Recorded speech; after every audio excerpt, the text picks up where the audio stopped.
This is the story of the rise of an idea that has come to dominate our society. It is the belief that the satisfaction of individual feelings and desires is our highest priority. Today we're going to tell you how to get whatever you want. I wanted to live a different life that wasn't available to me in the image I was born. I'm here, look at me, notice me. Previous episodes have shown how this rise of the self was fostered and promoted by business. They had used the ideas of Sigmund Freud to develop techniques to read the inner desires of individuals and then fulfill them with products.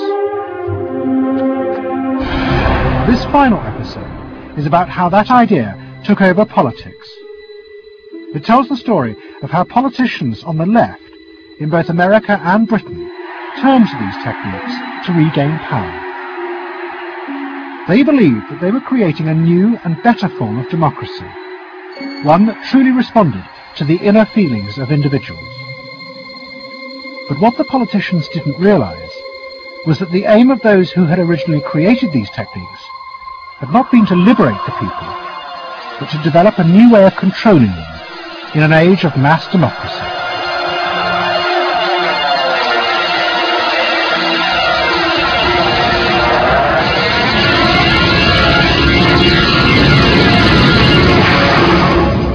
The roots of the story lie way back in the America of the 1920s with one man. He was called Edward Bernays, the nephew of Sigmund Freud. Bernays had been one of the inventors of the profession of public relations, and he was fascinated by his uncle's theory that human behavior was driven by unconscious sexual and aggressive drives. Many of Bernays' clients were large American corporations, and he was the first person to show them how they could sell many more products if they linked them through images and symbols to those unconscious desires that Freud had identified. The strategy he offered them was that people could now look at the goods that were emerging within this society and not merely view those goods as things that they needed in order to deal with some specific material want, but also as goods which would stroke and respond to deep emotional yearnings. You know, how this bar of soap or this bag of flour will make you a happier, more successful, more sexually appealing, less fearful person, somebody to be admired rather than reviled. The powerful people in that world are those people who are capable of reading the public mind and giving the public what it wants in those terms. And Bernays was at the heart of it. Bernays was the guy who was the foremost articulator of the theories which were driving this new system. By the 1980s, Bernays' ideas had come of age. A vast industry had grown up in America devoted to reading the inner desires of consumers. At its heart was the technique of the focus group. Previous episodes have shown how the focus group was invented by psychoanalysts employed by US corporations. The aim was to allow consumers to express their inner feelings and needs, just as patients did in psychoanalysis. The information was then used to promote and design new products that would fulfill those desires. And Edward Bernays, who was now nearly 100 years old, was celebrated as the founding father of this marketing world. Good to see you. Come on up over here. There you go. Doctor, tell me again what the doctor is. What are we dealing with here? You're the father of public relations. What we're dealing with really is the concept that people will believe me more if you call me doctor. Oh, I see.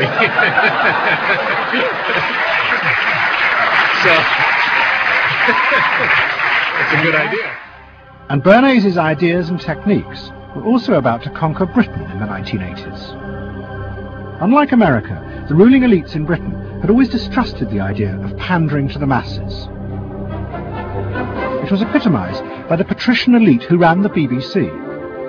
Even as late as the 60s, popular programs were referred to as ground bait. Their real job was to lure the viewers into watching the more serious programs the elite knew was good for them. And market research reflected this attitude. Individuals were observed and classified by market researchers according to their social class, from A through C2, D and E. Probably they might be C2. Yes, I think by the way they're carrying their luggage. Yes, no taxi and all stuffed in the bags like that. I think the lady possibly sets her own hair, which is always an indication. The children are nicely dressed. Yes, they are. Probably a skilled worker. A skilled worker. I would think say so.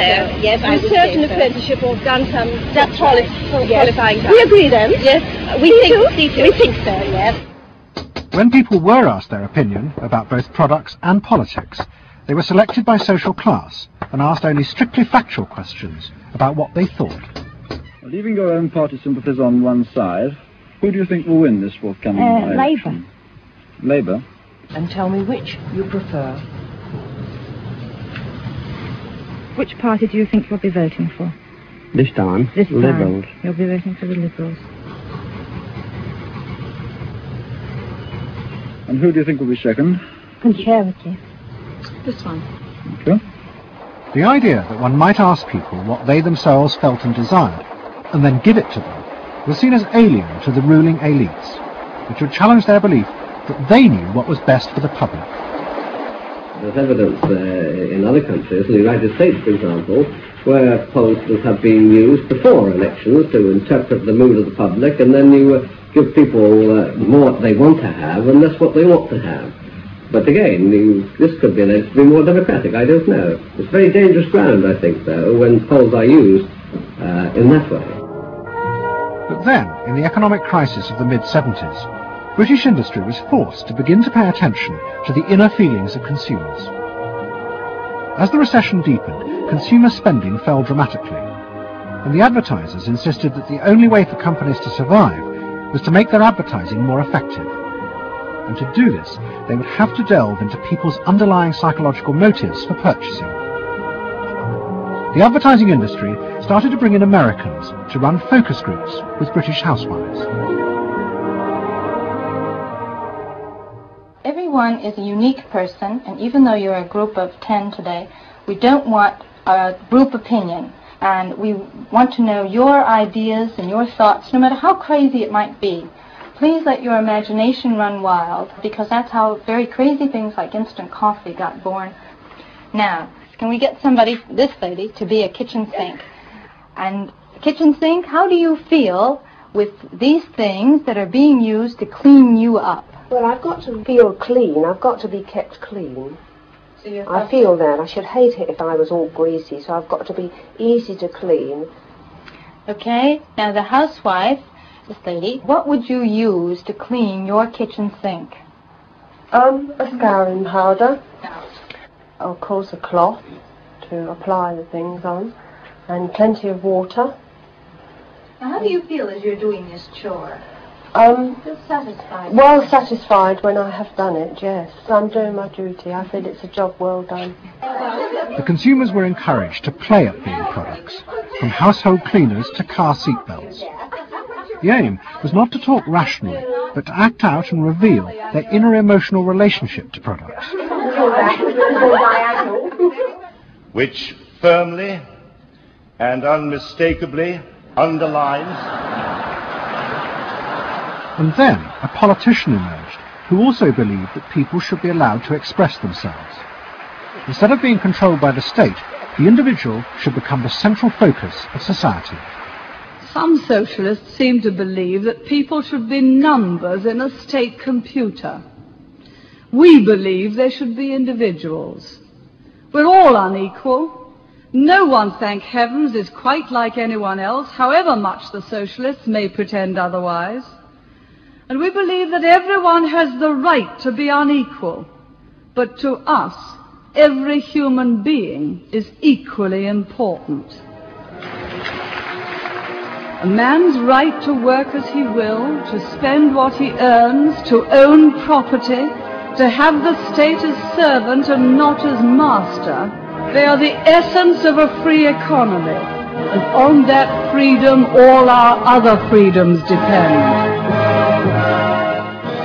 Mrs. Thatcher's vision was of a society in which the wants and desires of millions of individuals would be satisfied through the free market. This, she believed, would be the engine to regenerate Britain. And with her ascent to power, the advertising and marketing industries flourished.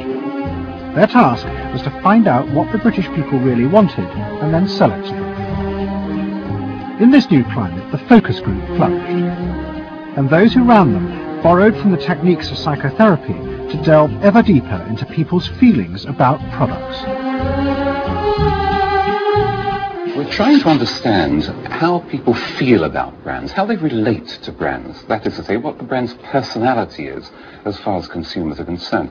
And there are a number of techniques which are very, very helpful for getting to that understanding. The consumer is given crayons to doodle, to express their feelings, to go inside their own head, pull out their feelings and somehow get them onto paper. And these are ordinary drinkers expressing their feelings about drinking Guinness. Here you see a rich, very female aspect of Guinness. So if you were describing a woman who somehow to you had that character, what sort of person is it? Paula Yates, who used to lay in bed, surrounded with magazines and chocolates like a 50s starlet. Out of this research, the marketeers began to detect a new individualism. In particular, among those who had voted Conservative for the first time in 1979. They no longer wanted to be seen as part of social classes, but to express themselves. And crucial to this were the products they chose to buy. We identified that there was this trend towards what might be called individualism, where people wanted to still be part of a crowd, but to express themselves as individuals within it, to have their own personalities, to be, I suppose, their own men. I didn't want to be the same as everybody else. I wanted it to be a little bit different, a little bit individual. It's quite individual upstairs. It's not remarkable, but I think it's quite individual. It is expensive. It's Italian. It's Italian, it's expensive, it's good quality. A little bit different. Yeah, we want to set our own standards, so nobody else has got what we've got. We just didn't want it be the same as everybody else. We just want to be different. Business responded eagerly to this new individualism, but it soon became one of the main forces driving the growing consumer boom in Britain. Using the data from the focus groups, manufacturers created new ranges of products that allowed people to express their individuality. Business also recategorized people. They were no longer divided by social class, but by their inner psychological needs. If the primary need is security and belonging, we call the groups mainstreamers. If it's status and the esteem of others, then it's aspirers. If it's control, it's succeeders, and if it's self-esteem, it's reformers. And this new marketing culture began to take over the institutions previously dominated by a patrician elite, in particular the world of journalism. The assault was led by the profession of public relations. In the past, PR had been seen as seedy and corrupt, but now it became a glamorous business, promoting products and celebrities. And one of the rising stars was another member of the Freud family, Matthew Freud, the son of the Liberal MP Clement. What Freud and other PRs realised was that they could use their celebrities as levers to infiltrate advertising into the editorial content of newspapers. The newspapers were offered exclusive interviews with celebrities, but only if they also agreed to mention products made by Freud's corporate clients, in terms dictated by the company.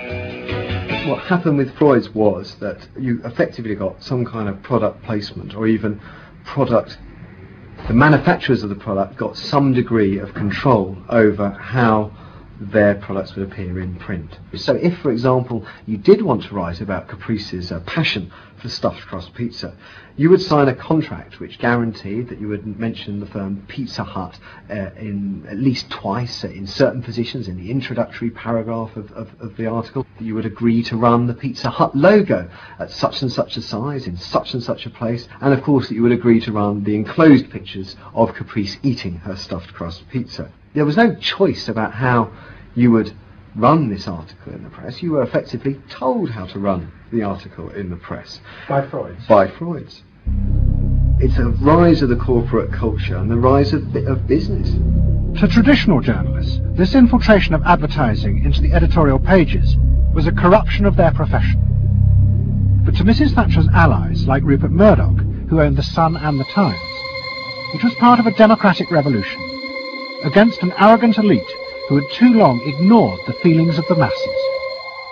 They hate to see someone communicating with the masses. They feel that newspapers, the written word is not for the masses. That should be left to television, or perhaps to nobody. I'm very proud of the Sun. And the Sun was not represented tonight in your film. You just took page 3, which everyone seems so fascinated with. What about page 1, page 2, every other page of the paper? It was a typical piece of slanting and elitism by the BBC, who, after all, in order to get viewers for this program, put on a very sexy episode of Star Trek, which I was watching out in the room there. Oh, I don't think they put it on to get us viewers. I think we just are lucky to follow. They try to carry viewers into these show programs. You know how it's done. By the late 80s, Mrs. Thatcher and her allies in advertising and the media had brought the desires of the individual to the centre of society. As last week's episode showed, it was the same transformation that President Reagan had brought about in America. Both politicians had encouraged business to take over from government the role of fulfilling the needs of the people. In the process, consumers were encouraged to see the satisfaction of their desires as the overriding priority. To Thatcher and Reagan, this was a new and better form of democracy. But to their opponents in the parties of the left, they had summoned up the most selfish and greedy aspects of human nature. Ronald Reagan and Margaret Thatcher both embraced an economic philosophy that says the unit of judgment was not only the individual, but it was the individual's personal satisfaction, the individual's own unique happiness and well-being.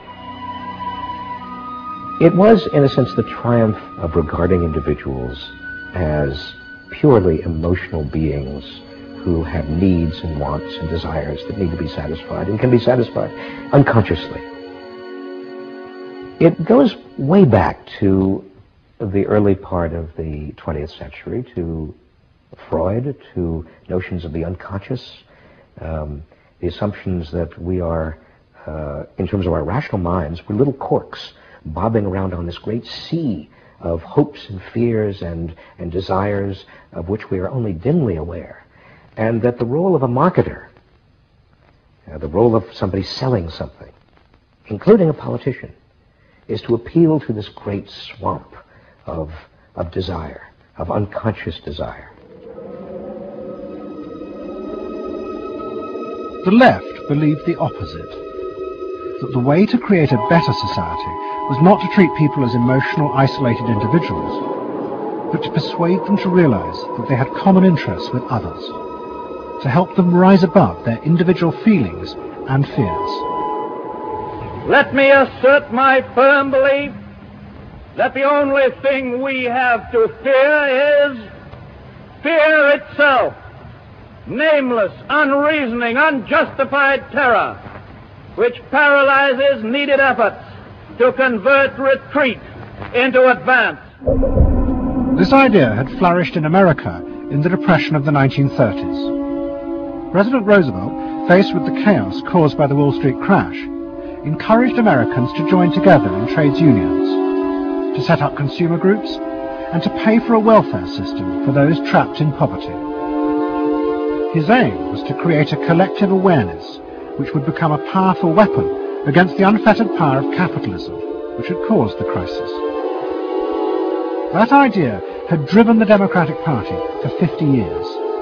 But now, Roosevelt's inheritors railed vainly against the effects of the self-interest encouraged by President Reagan. There is despair, Mr. President, in the faces that you don't see. Maybe, Mr. President, if you stopped in at a shelter in Chicago and spoke to the homeless there. Maybe, Mr. President, if you asked a woman who had been denied the help she needed to feed her children because you said you needed the money for a tax break for a millionaire or for a missile we couldn't afford to use. The worst thing Ronald Reagan did was to make the denial of compassion respectable. He said, you've worked hard. You've made your money. You shouldn't have to feel guilty about refusing to throw it away on people who choose to be homeless and who choose not to work. That's what he said. He said it with an elegance and a kind of benign aspect that disguised its harshness. You think we can do anything about it? Well, why not? If we can work together now to look after the lives of the people here, I don't see why we couldn't work together afterwards to clear up the mess and help build a better world in which these things can't possibly happen. The qualities we've learned from comradeship and common suffering are not going to be wasted after this war. It's out of experience like ours that the new world will be built. That same idea of marshalling the collective force of the masses to challenge the entrenched power of wealth and business had also led the Labour Party to power in Britain after the war. But in the 80s, Labour, like the Democrats in America, lost election after election as millions who had once voted for them switched their allegiance to the Conservatives.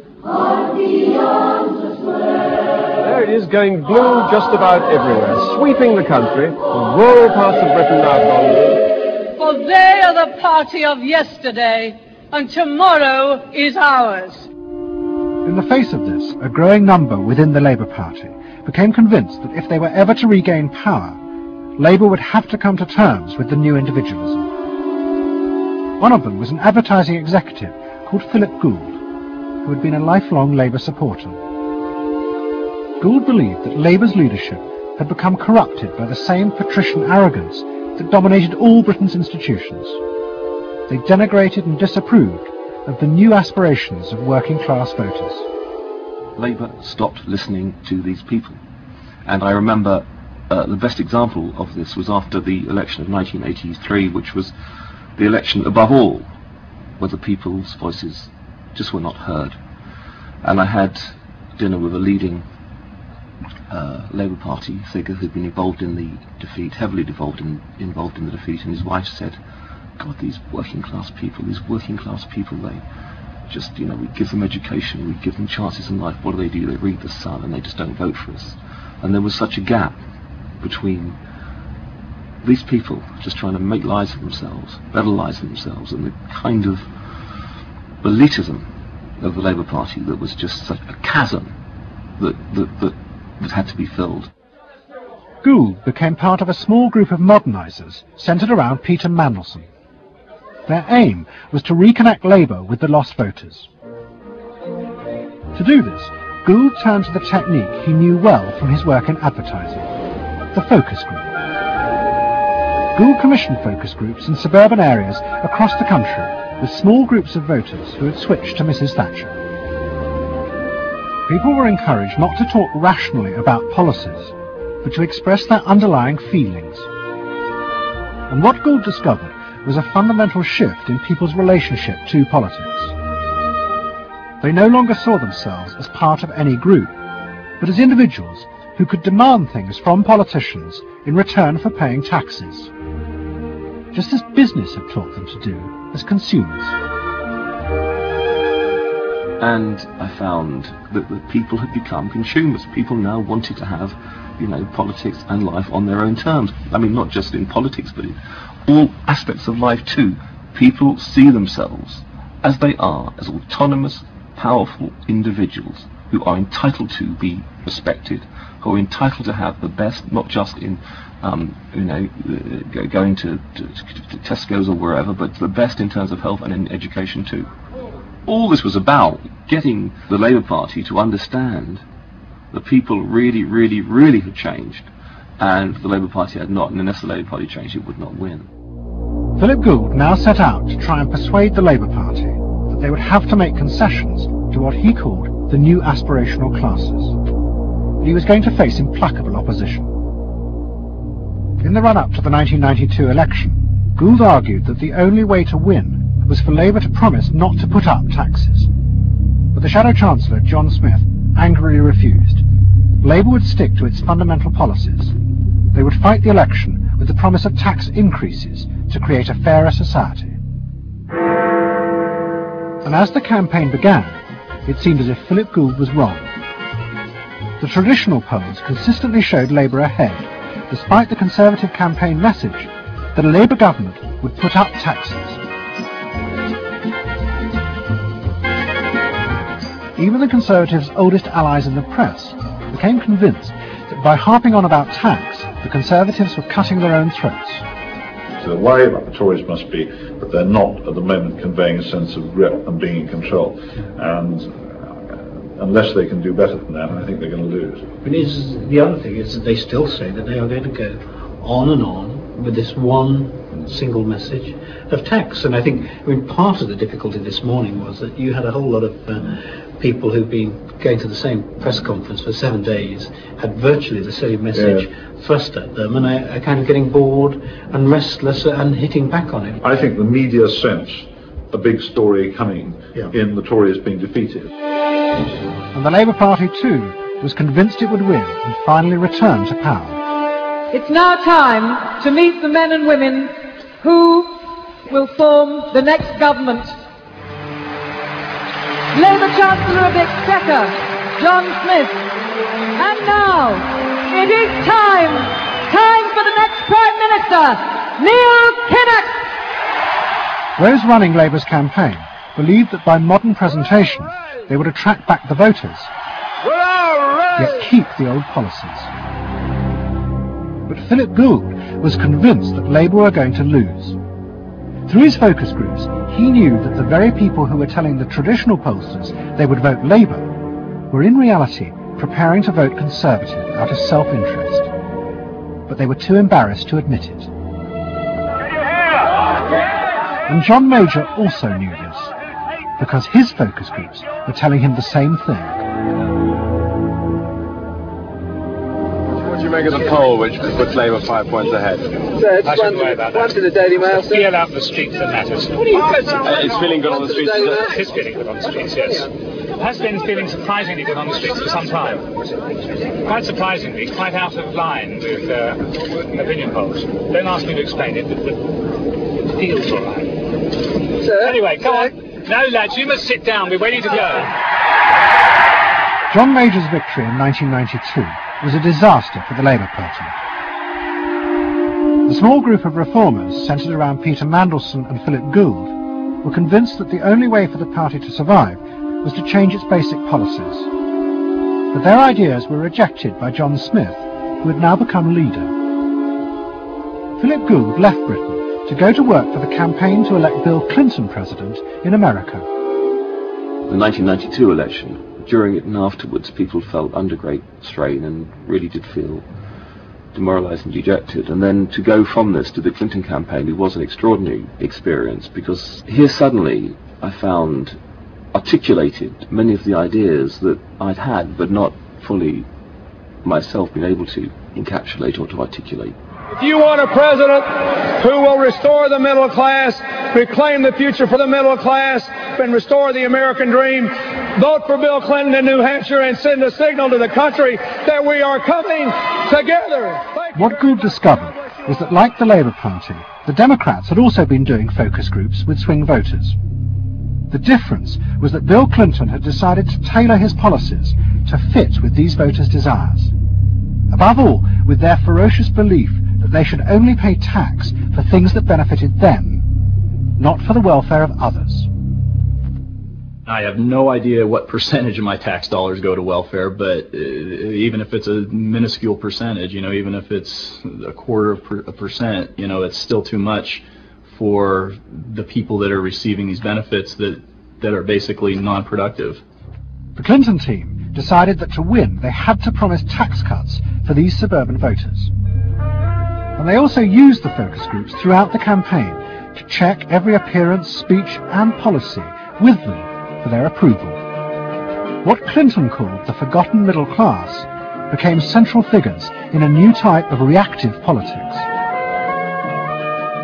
Candidates for the presidency of the United States had been prepackaged and designed for many, many years. What was new was an attempt to use very sophisticated or pseudo-sophisticated techniques to plumb the public psychology, to find out precisely what the desires of the individuals were, and then to come up with a candidate and a platform and images and words that exactly responded to those deep desires. This was packaging at a new level. This was polling at an extreme. I'm not going to raise taxes on the middle class. And the middle class needs a break. Government is in the way. It's taking more of your money and giving you less in return. In the name of the hard-working Americans who make up our forgotten middle class, I proudly accept your nomination for President of the United States. Stay focused. Talk about things that matter to people. You know? It's the economy, stupid. Okay? But Clinton's campaign team, led by James Carville and George Stephanopoulos, did not believe that they were capitulating to the selfish desires of the middle classes. Tax cuts were the price they had to pay to regain power. But once in power, they would still fulfill traditional democratic policies and help the poor who had been neglected under Reagan, above all with the reform of health care. They would pay for the tax cuts by cutting defence spending and increasing taxes on the very rich. In this way, they believed they were forging a coalition of the new and the old voters, both of whom could be satisfied. Probably for the first time in a generation tomorrow, we're going to win. And that means that more people are going to have better jobs. People are going to pay a little less for health care, get better care. And more kids are going to go to better schools. So thanks.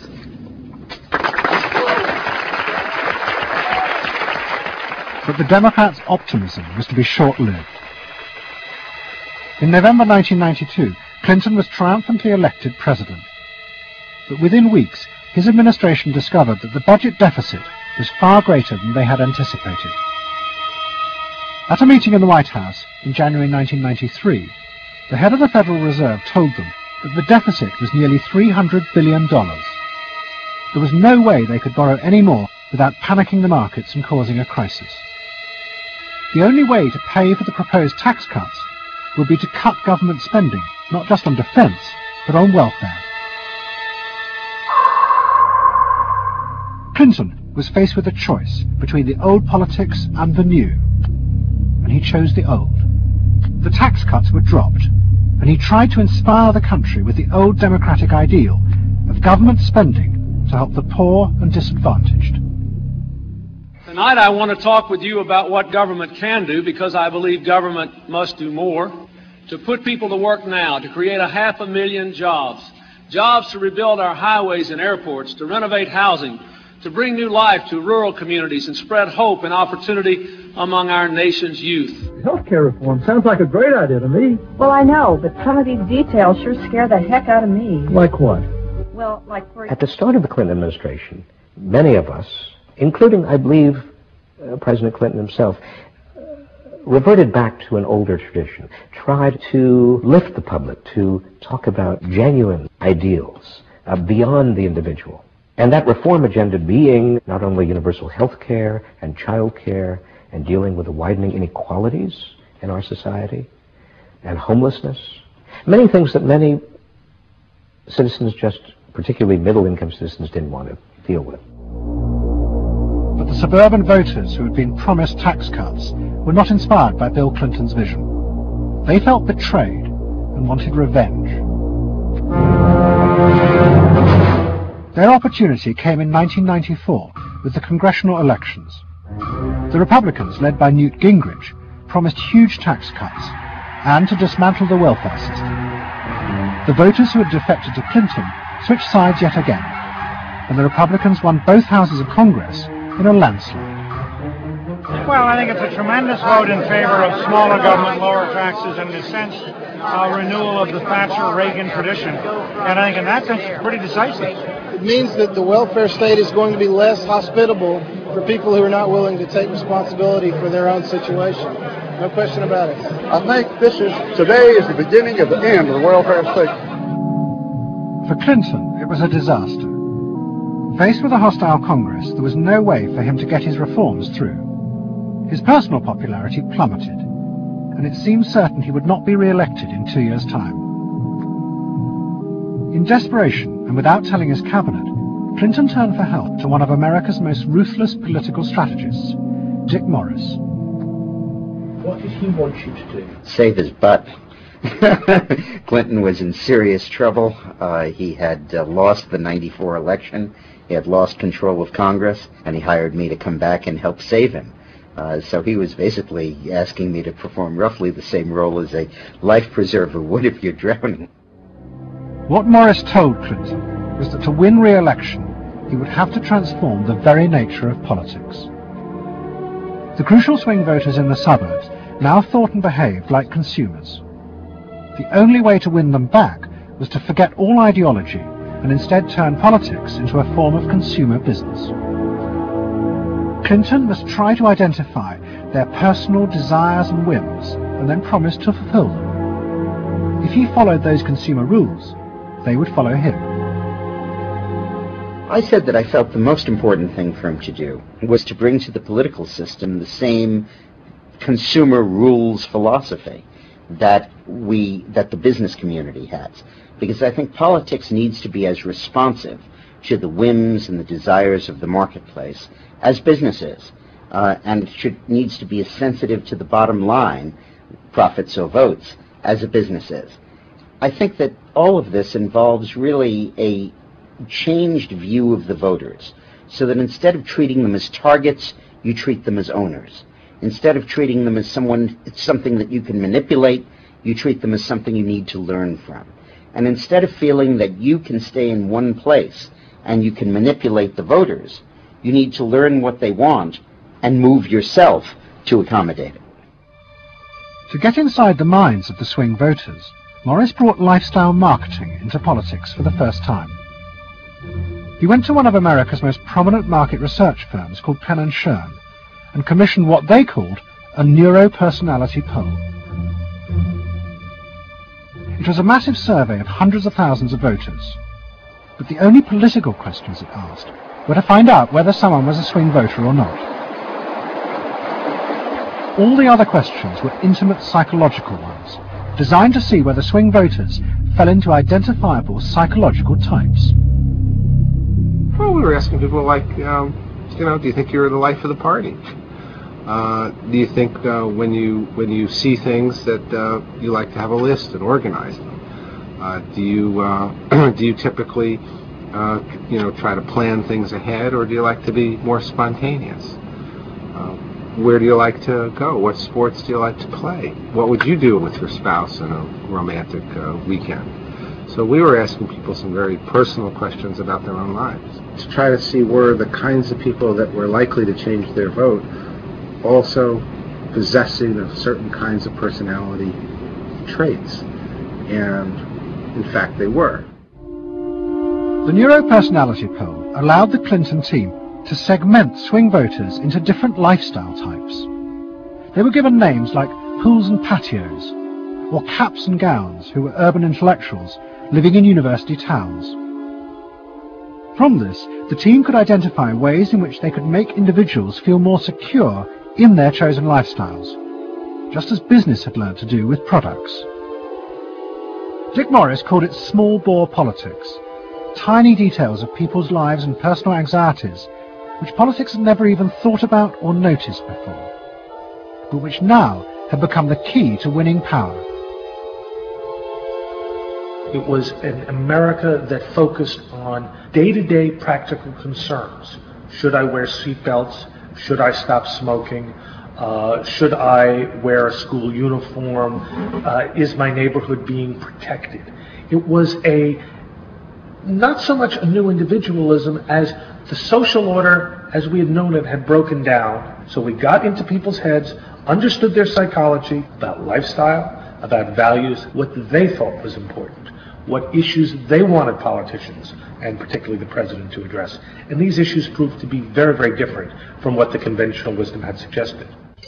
As the election campaign began, Clinton revealed Morris's new approach to a shocked White House. All traditional policies were to be dropped. Instead, he would concentrate exclusively on policies that targeted the worries of the swing voters. V-chips would be fitted into televisions to prevent children from watching pornography. And mobile phones would be fitted into school buses to make parents feel more secure.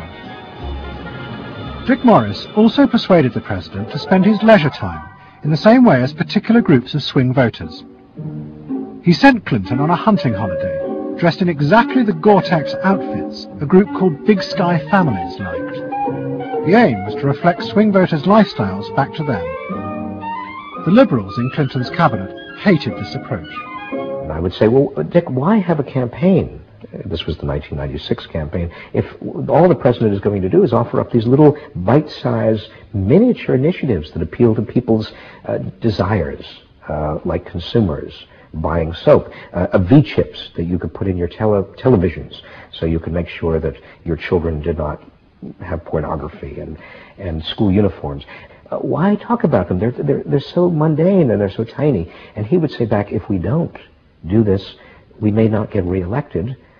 And I would say, what's the point of getting reelected if you have no mandate to do anything when you're reelected? And he'd say, what's the point of having a mandate if you can't get reelected? Isn't the ultimate goal getting reelected? But Morris's new politics were an extraordinary success. Clinton's ratings among the swing voters began to soar. And Dick Morris, along with the marketeer Mark Penn, took effective charge of making White House policy. Mark Penn set up a huge call center in an office block in Denver. And every night, hundreds of telephone operators called swing voters in suburbs across the country to check with them every detail of policies that Clinton was proposing. The policy was made by a group of people manning telephones in Denver, Colorado, placing calls to voters in places like Westchester and Pasadena, and asking them what they wanted from their government, and asking them very specifically about specific policies that Bill Clinton was considering. Would you be more likely to support him if he offered this particular government service, or if he offered that one? Those people told them what they thought. Mark Penn transmitted that to Bill Clinton, and it came out of his mouth.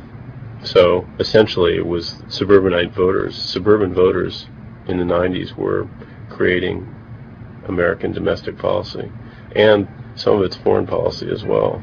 Right. Yeah, Mark Penn was polling on questions like whether we should bomb in Bosnia, things like that. Morris also insisted that Clinton make a symbolic sacrifice of the old politics to convince the swing voters to trust him. In August 1996, Clinton signed a bill which ended the system of guaranteed help for the poor and unemployed. Welfare would be cut back after 2 years in order to force people into work. The new system was called welfare to work, and would, he said, be a hand up, not a handout. It was the effective end of the guaranteed welfare system created by President Roosevelt 60 years before. For many in Clinton's cabinet, it was also the end of the progressive political ideal that Roosevelt had represented. The belief that one used a position of leadership to persuade the voters to think and behave as social beings, not as self-interested individuals. Dick Morris and the pollsters had won. And by that I mean that the people who ultimately got to the president, shaped the president's mind, were those who viewed the voters as just a collection of individual desires that had to be catered to and pandered to. It suggests that democracy is nothing more, and should be nothing more, than pandering to these unthought about, very primitive desires. Primitive in the sense that they are not even necessarily conscious, just what people want in terms of satisfying themselves. And the same triumph of the politics of the self was about to happen in Britain too. In 1994, Tony Blair had become the leader of the Labour Party, and the reforming group centred around Peter Mandelson became all-powerful. Almost every night, Philip Gould ran focus groups with swing voters in the suburbs. But this time he was listened to, and the desires and the fears of the new aspirational classes became the central force shaping Labour Party policies. In that period, I was talking to people who used to vote Conservative and were considering voting Labour, and they wanted understood that they are financially pressed and that there are limits to the extent to which taxation can be improved. They think that crime is an issue that matters to them and should be respected. They You know, they want welfare to go to people who deserve welfare, not to people who do not. This was seen of by many in the Labour Party as selfish. I never saw that it was selfish. I believe that a dad or a mum doing their best for their family isn't selfish. They're just doing their best for their family, and that's what people do. A crackdown on those who make life hell in their local neighbourhoods through noise or disturbance. Law and order is a Labour issue today. Philosophy of campaigning is, let's concentrate on swing voters, let's focus group them to find out what they want and what will appeal to them, and let's just relentlessly push those themes in the election. Something is happening to you. After promising to put money in your pocket, the Conservatives are quietly taking it away. Philip Gould was crucial because he gave the raw material, if you like, for these politicians to do this kind of politics. In that when he came up with stuff, they'd follow it, you know, pretty much without exception. Blair himself would pore over these sort of 12-page memos and say, well, this is what we must do. We want people to earn more, to consume the good things of life. We want people to pay lower taxes. Gordon Brown says the Labour government would hold the main tax rates unchanged. The Labour government will not increase the basic rate of tax. I want to make it clear that I will not increase tax. In fact, the Labour Party does stand for middle England. Those that aspire to do better, to get on in life, and be ambitious for themselves and their families will do better with Labour. Groups of 8 people drinking wine and nibbling, you know, Cheerios, what they thought determined effectively everything that the Labour Party did.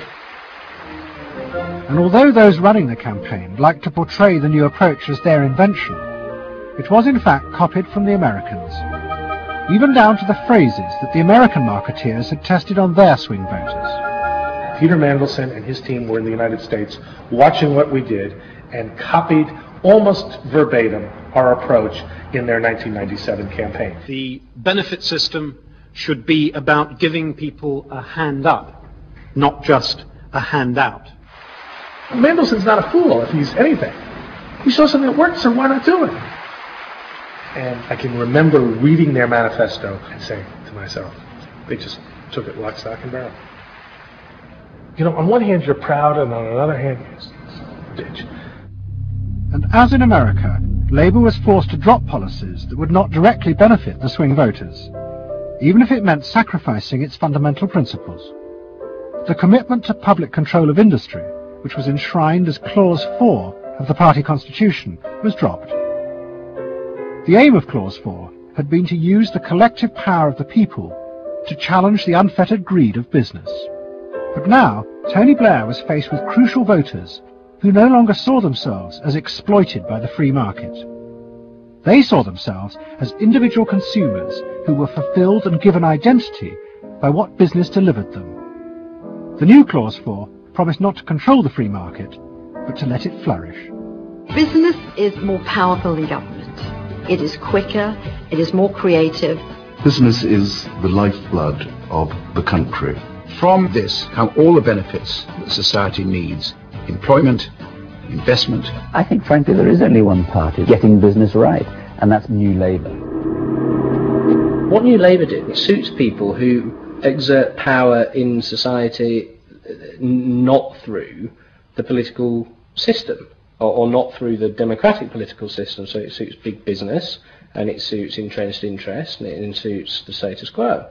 You know, those 3 things, of course, just off the top of my head, being the things that the Labour Party is supposed to be, you know, a counterforce to. What that means is big business get to carry on exerting their power behind the scenes, getting their way, because there's no countervailing pressure. Countervailing pressure isn't going to come from, you know, 8 people sipping wine in Kettering. Here he goes, turning an awful lot of other blue seats red as well.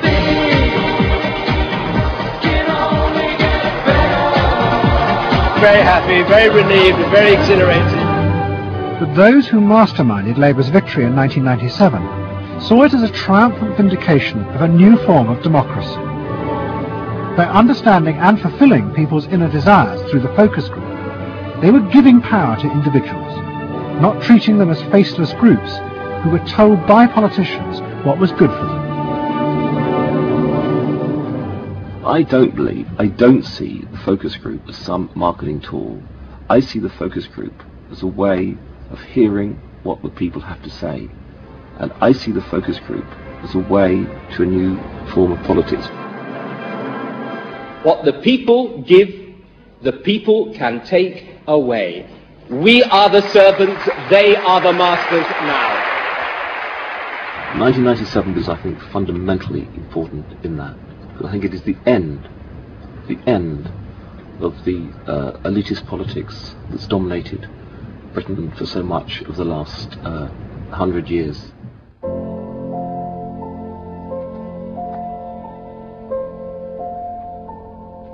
In 1939, Edward Bernays, Sigmund Freud's nephew, created a vision of a future world in which the consumer was king. It was at the World's Fair in New York, and Bernays called it democracy. It was one of the earliest and most dramatic portrayals of a consumerist democracy, a society in which the needs and desires of individuals were read and fulfilled by business and the free market. The World's Fair created a spectacle in which all of these concerns were met, and they were met by Westinghouse and General Motors and the American Cash Register Company, and company after company presented itself as this sort of centerpiece of a society in which human desire and human want and human anxiety would all be responded to and would all be met purely through the free enterprise system. There was this sort of notion that the free market was something that was not guided by ideologies or by political power. It was something that simply was guided by the people's will. This was the model of democracy that both New Labour and the American Democrats had bought into in order to regain power. They had used techniques developed by business to read the desires of consumers, and they had accepted Bernays' claim that this was a better form of democracy. But in reality, the World's Fair had been an elaborate piece of propaganda designed by Bernays for his clients, the giant American corporations. Privately, Bernays did not believe that true democracy could ever work. He had been profoundly influenced in this by his uncle's theories of human nature. Freud believed that individuals were not driven by rational thought, but by primitive unconscious desires and feelings. And Bernays believed that this meant it was too dangerous to let the masses ever have control over their own lives. And consumerism was a way of giving people the illusion of control, while allowing a responsible elite to continue managing society.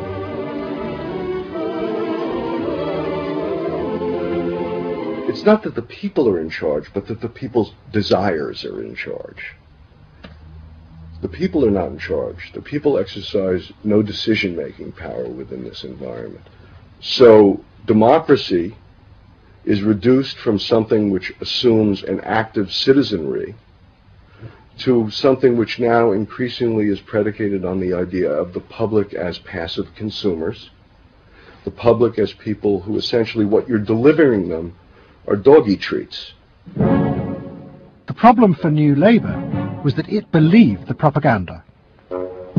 They took at face value the idea promoted by business that the systems invented to read the consumer's mind could form the basis for a new type of democracy.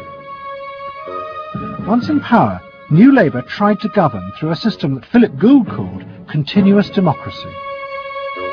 But what worked for business in designing products led the Labour government into a bewildering maze of contradictory whims and desires. For much of Labour's first term, the focus groups said that the railways were not a high priority, and Labour's policies faithfully reflected this. But now, those same groups are blaming the government for not having invested more money sooner in the railways.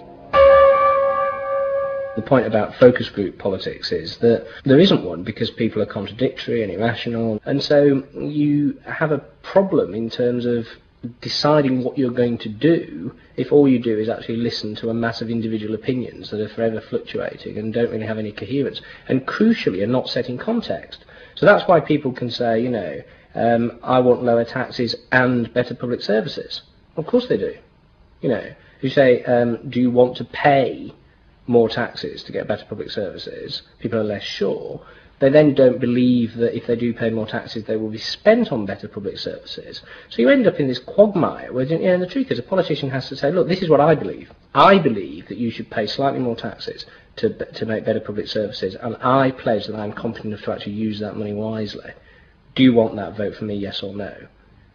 And that's what Blair has failed to do. Tony Blair turns around and sort of tries to feed back to them what they already believe, and given what they believe is sort of a load of individual, incoherent, contradictory nonsense, that's all he has to offer. And then he wonders why people don't get him. You know, the answer they don't get him is because they're looking for someone to do something that they can't do themselves, which is actually come up with a coherent political opinion that they might have faith in. New Labour are faced with a dilemma. The system of consumer democracy that they have embraced has trapped them into a series of short-term and often contradictory policies. There are now growing demands that they fulfil a grander vision, that they use the power of government to deal with the problems of growing inequality and the decaying social fabric of the country. But to do this, they will have to appeal to the electorate to think outside their own self-interest. And this would mean challenging the now dominant Freudian view of human beings as selfish, instinct-driven individuals, which is a concept of human beings that has been fostered and encouraged by business because it produces ideal consumers. Although we feel we are free, in reality, we, like the politicians, have become the slaves of our own desires. We have forgotten that we can be more than that. That there are other sides to human nature. Fundamentally, here we have two different views of human nature and of democracy. You have the view that people are irrational, that they are bundles of unconscious emotion. That comes directly out of Freud. And businesses are very able to respond to that. That's what they have honed their skills doing. That's what marketing is really all about. What are the symbols, the music, the images, the words that will appeal to these unconscious feelings? Politics must be more than that. Politics and leadership are about engaging the public in a rational discussion and deliberation about what is best, and treating people with respect in terms of their rational abilities to debate what is best. If it's not that, if it is Freudian, if it is basically a matter of appealing to the same basic unconscious feelings that business appeals to, then why not let business do it? Business can do it better. Business knows how to do it. Business, after all, is in the business of responding to those feelings.